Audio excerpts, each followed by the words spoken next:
104 fever? That's because of your bad behavior. Anyway, I don't care about your fever. Can you come over right now? We have relatives coming, 15 of them. As my son's wife, you better host them properly. With a high fever clouding my consciousness, I heard Lucy, my mother-in-law, yelling over the phone. Unable to make a sound decision and fearing further anger, I shook off the doctor trying to stop me and headed to my in-laws' house. And by visiting my in-laws' house with my high fever, I inadvertently led to Lucy losing everything. I'm Ella, 23 years old. I married Jeffrey, an office worker this spring. Jeffrey's job transfer led to his proposal, and I decided to move with him to his new location. Jeffrey had come from Denver to the city for college, then settled in Boston for work, but now we were heading to his hometown. Initially, there was talk of living together in my in-laws' house, but Jeffrey said, "We're newlyweds, and I want us to have our time together." So we opted for a close but separate living arrangement from the in-laws' house for the 2-year transfer. Jeffrey's hometown was a peaceful countryside, a stark contrast to my lifelong home in Boston. I was adjusting to its fresh air and the inconvenience of shopping, but still, my days were fulfilling. Fortunately, my job allowed remote work, so we managed our finances together. However, Lucy seemed displeased because I have work when I declined her request citing work. She's a daughter-in-law and doesn't do housework. Her so-called job just lounging at home must be a lie. Not going to the office? What kind of work is that? She started accusing me with such remarks. Trying not to be disliked by Lucy, I began sacrificing sleep to keep up with work and her demands. Sometimes, I didn't notice her calls during a daytime nap, leading to more anger from her. She's definitely lying about working. While Jeffrey works hard, his wife just sleeps at home. Once at the in-laws' house with Jeffrey, Lucy remarked in front of him, "Ella often doesn't answer calls during the day. What does she do at home?" Jeffrey defended me, saying, "Ella works from home. I don't know why you called, but please don't disturb her work." At that time, Jeffrey once argued with Lucy. After that, in Jeffrey's presence, Lucy acted supportive. "You work hard every day. It must be tough following Jeffrey to such a rural place. Let me know if you need help." But she became sarcastic when he wasn't around or busy. I didn't consult Jeffrey to avoid troubling him or making him hear complaints about his mom. Lucy's tasks range from minor shopping to cleaning the in-laws' house neighborhood and an unused warehouse they owned. The in-laws' house was quite old, and cleaning it was a real chore. Moreover, Lucy wouldn't let me use any electrical appliances. Using electricity is a waste, so everything had to be done by hand. On top of that, there was no air conditioning. In the summer, the heat was unbearable, and in the winter, the cold plus chores like mopping with water felt like a form of training. On days when I wanted to use hot water, I would get scolded by Lucy, saying, "When I got married, things were much harder. I had to make my own rags and didn't have proper cleaning tools.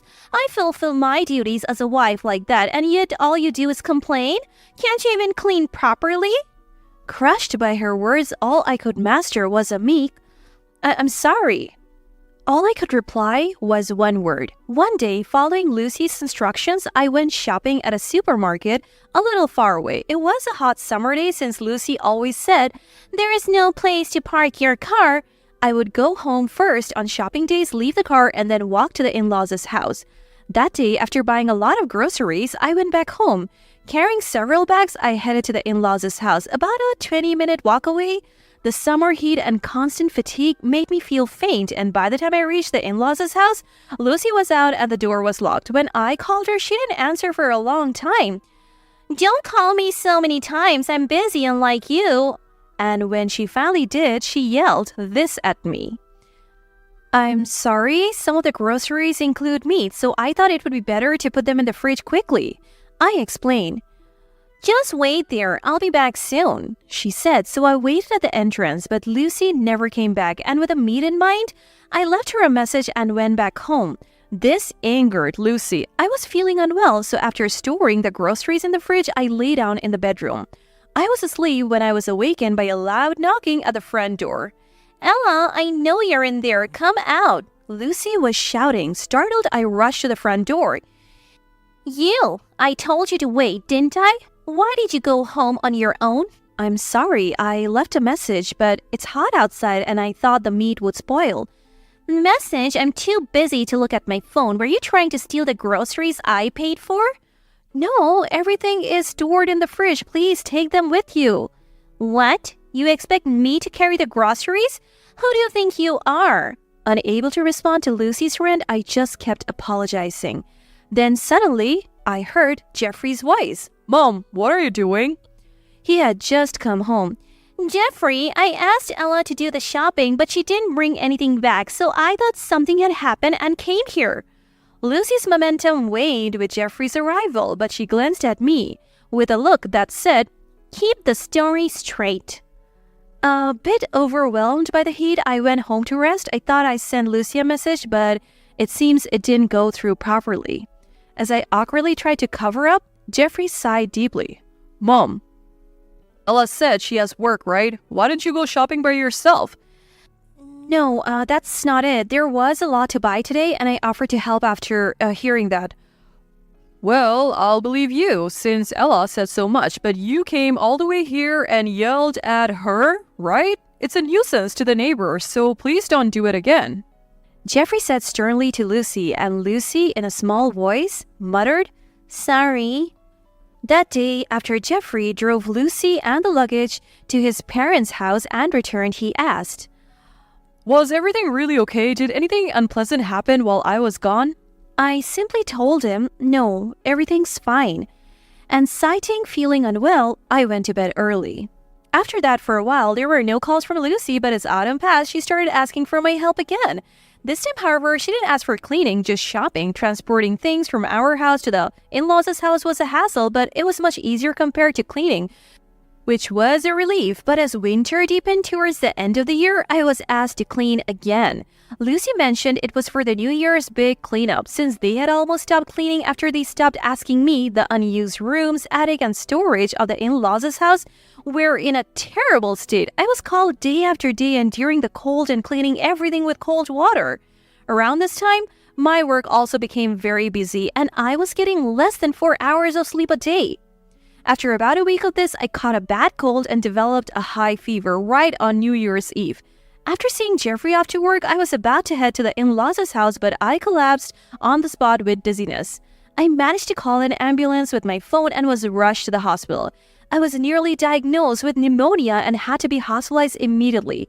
When I woke up after receiving an IV drop, it was past noon. I jumped up and asked a nurse, who rushed over, "Where's my phone? Where is it?" I asked.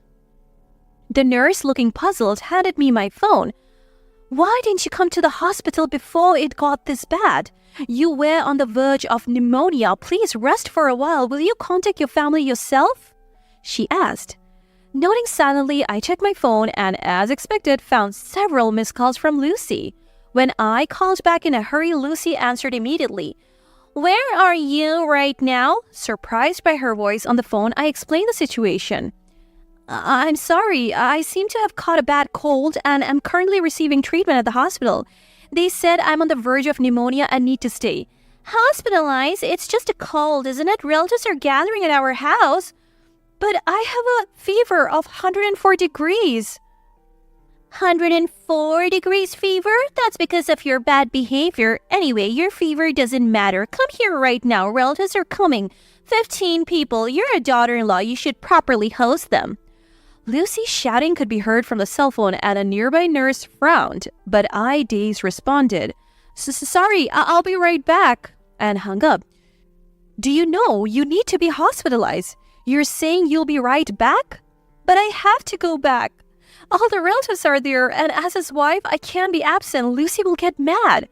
While saying this, I finished getting ready, shook off the nurses trying to stop me, and got into a taxi. Fortunately, some of the nurses, aware I was Jeffrey's wife and knowing the in-laws' house contact, sensing an emergency, allowed me to leave the hospital on the condition I would return later. Then I rushed home, changed clothes, and ran to the in-laws' house. At the in-laws' house, several relatives had already arrived, and I hurriedly greeted them. While talking with the relatives, Lucy came out of the kitchen and said, "Sleeping in on a day like this? Who had a klutz?" Smiling perhaps because of the relatives. "Sorry, what should I do?" I apologized to Lucy and tried to enter the kitchen. but a woman of Lucy's age in the relative group stopped me. Wait, you're all red. Are you okay?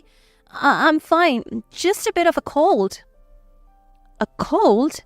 Coming to a gathering in that state, go home and rest. But I haven't finished cleaning or hosting everyone yet. That's right. She's our son's wife, so she needs to help out even if it's hard. Lucy said, entering the kitchen, leaving me surprised at my appearance. The woman spoke to me again. What if it gets worse? You might even spread it to others. Sorry, it's just a light cold. Come here. She pulled my hand and touched my forehead. You're burning up. How is this just a cold? Let go. I need to get ready or Lucy will... Lucy will what? Nothing. It's nothing. Okay, she can't hear us. You're worried about getting scolded by Lucy for not preparing? I nodded to her gentle question and answered, yes. Is Jeffrey aware of this? No, he's at work right now. Understood. I'll take care of it. Rest here, okay? Before I could reply, the woman reassured me and left the room. Frightened of Lucy's scolding and daze, I kept thinking about how to apologize. Soon, a frantic Jeffrey burst into the room. Ella, are you okay? Why didn't you say anything? We're going to the hospital. But the hosting? Who cares about that? Jeffrey, seemingly upset but speaking gently, left me speechless with guilt. You snuck out of the hospital? I didn't think it would come to this. I'm sorry for not noticing sooner. In the car to the hospital, Jeffrey kept apologizing. After treatment and a day's hospitalization, I was discharged on the condition of rest. At home, I apologized to Lucy and asked Jeffrey to thank the woman who helped me. Reluctantly, Jeffrey agreed to go to the in-laws' house for a brief visit. Upon arrival, Lucy and the woman were waiting at the entrance. Happy New Year. I'm terribly sorry for all this trouble. I apologized to the two of them. Then the woman spoke up. There's no need for you to apologize. Rather, this person should. Ella, were you made to do the major cleaning of this house just because you are his son's wife? Yes. Were you doing it alone? Unable to speak the truth in front of Lucy, I fell silent. Tell the truth, prompting Jeffrey to say this. I think I did the storage and attic cleaning alone. Lucy took care of the indoor cleaning. Alone in those cold, airless places? What about hot water for cleaning? I used cold water and carried it myself. Water? Yes, but I heard it was even harder in Lucy's time. I glanced at Lucy, who was looking away with a pale face. You know, I am this person's sister-in-law, and this is also my family home. In our house, we never made the wives from other families do such things. Men did the major end-of-year cleaning, and the women helped them, like carrying hot water for mopping, but to make Ella do all that? I'll need an explanation. With a stern face, the woman glared at Lucy, then turned back to us. Jeffrey, why didn't you protect your wife from being treated like this? I'm truly sorry about that, Ella. You don't have to come to this house anymore. Ignore all calls from Mom. Wait, Jeffrey, Ella is our family's wife. While you're in this area, she should get to know our ways. Mom, I can't believe you would treat a woman like that.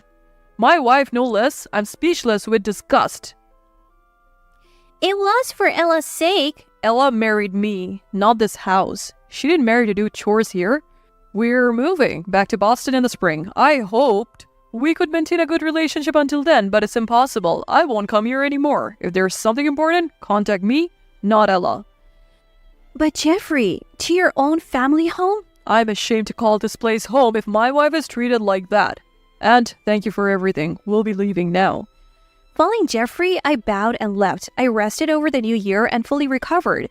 Later, Jeffrey told me what happened next. Afterwards, Lucy was scolded by the sister-in-law, Jeffrey's aunt, in front of the whole family.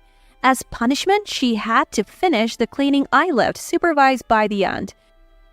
Jeffrey's sister, furious about how her mother treated me, decided not to let her children see their grandmother. My frightened appearance when leaving the hospital spread the story of Lucy mistreating me, causing pneumonia. This story became well known locally. Gradually, Lucy seemed to become isolated. With Jeffrey's transfer ending, we returned to Boston. As a newlywed in a strange land, I was almost brainwashed into pleasing Lucy. Now, I can think clearly and regret not standing up for myself. Jeffrey says we don't have to interact with them anymore, but maybe one day we can reconnect. However, after spending the first 2 years of our marriage being cautious around the in-laws' house, we plan to enjoy our time together for now.